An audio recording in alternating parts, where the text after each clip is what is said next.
నేడు deputy CM Bhatti అధ్యక్షతన cabinet sub committee భేటీ కానుంది. సచివాలయంలో ఉదయం 11:30 గంటలకు రైతు భరోసా విధి విధానాలపై చర్చించనుంది.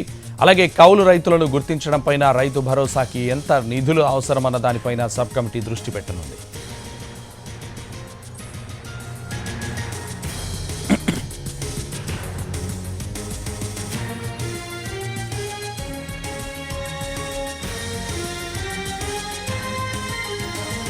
అయితే 5 ఎకరాల వరకు ఉన్న రైతులకు 83%, 10 ఎకరాల భూమి ఉన్న రైతులకు 97% రైతు భరోసా ఇవ్వాలని రైతు సంఘాల నుంచి ప్రభుత్వానికి వినతులొచ్చాయి. దీంతో వీటిని పరిశీలించడంతో పాటుగా 5 ఎకరాల లోపు ఉన్న చిన్న సన్నకారు రైతులపైన ప్రభుత్వం దృష్టి పెట్టనుంది.